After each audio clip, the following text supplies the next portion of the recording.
That better than expected jobs report is shaking up currencies. It's having a positive effect on the U.S. dollar. Euro trading near the lows of the day against the dollar as traders scoop up the greenback on a rosier economic outlook.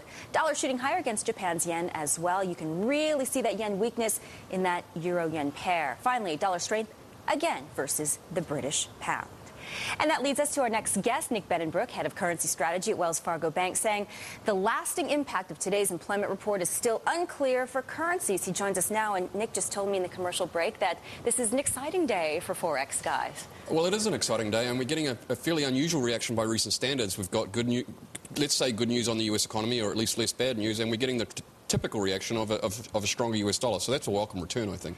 A typical reaction, but is this a key turning point now that U.S. markets and the economy appear to be doing better now? So are we going to see now a long-term uptrend for the greenback? Well, I hope so, and it's really been a challenging period for analysts like myself, for corporates and for investors. And as I mentioned, we've had a situation where bad news, a jobs fall, has been good news, and then good news, that is a rising equity market, has been bad news for the dollar. So it's really been all over the place. And I think what's the most interesting thing about today is that we are getting a good dollar reaction to what is basically a good report. And also when you look at the relativities of what's going on with the currencies that are doing well are the economies that are perhaps doing okay. Economies like Brazil and Mexico, and countries or the currencies that are suffering a little today are euro. So it looks like relative economic performance is coming back into play as well. So the peso's at a 2-month high today. I believe the real's also stronger, as you just indicated. So is this an absolute growth story, like economies that are in good shape and showing, well, at least in the U.S., a trough to the recession? Yeah, I think so. And certainly what's also interesting right now, if you think about the major countries, the US, Europe, and so on and so forth, we have a situation where, of course, all of these interest rates are extremely low. We have 0 here in the US. We have 1% in Europe, for example. So interest rates right now aren't really a differentiating factor, at least across the major economies. So if you are looking for a distinction, if you are looking for a reason to buy one currency or sell another, you probably do want to look at growth. And as even though we've had a recession here in the US, when you look at the performance of the U.S. economy relative to the rest of the OECD, we're actually outperforming the rest of the major economies by more than we have in 10 years or so.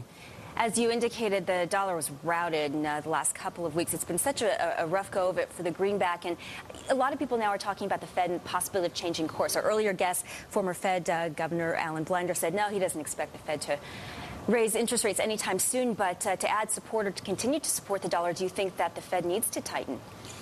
Probably not. I mean, again, I think also what's very interesting about today as well is we've seen a lot of instances recently where credit market spreads or so on and so forth have been reached or returned back to what are called pre-Lehman's levels, for example, in the height of the financial crisis.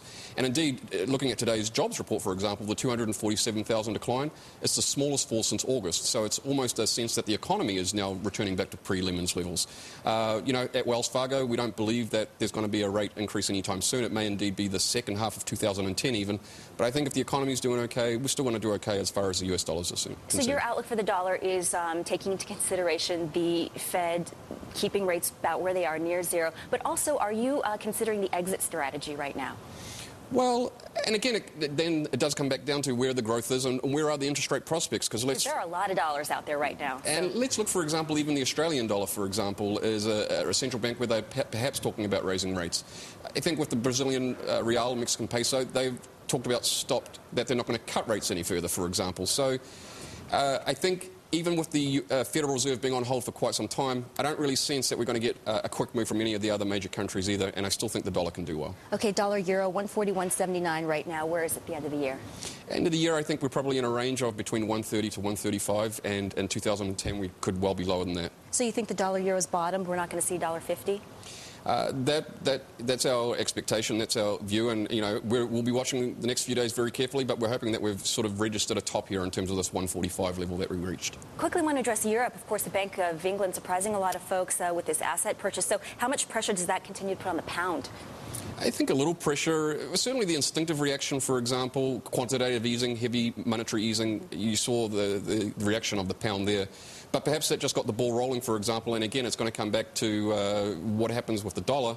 You know, I think the euro's down, the pound is down. Perhaps we'll get a bit of a snowball effect going on here. So we would see the pound lower as well. Probably could easily, over the next 6 to 9 months, get as low as 160. And in our waning seconds here, carry trades being funded in U.S. dollars with the gains the last couple of days. Is that out of the off the table now? Have you heard talk of that? I think that's part of what's been going on in terms of the dollar being weak. But again, I think there may be some reassessment of that. Certainly the yen looks still pretty weak as well, and that's one currency that's suffering against the dollar today. So maybe there'll be a switch back to the yen as a carry trade currency. We'll see what happens from here. Nick Bennenbroek, always a pleasure. Thanks so much for your time.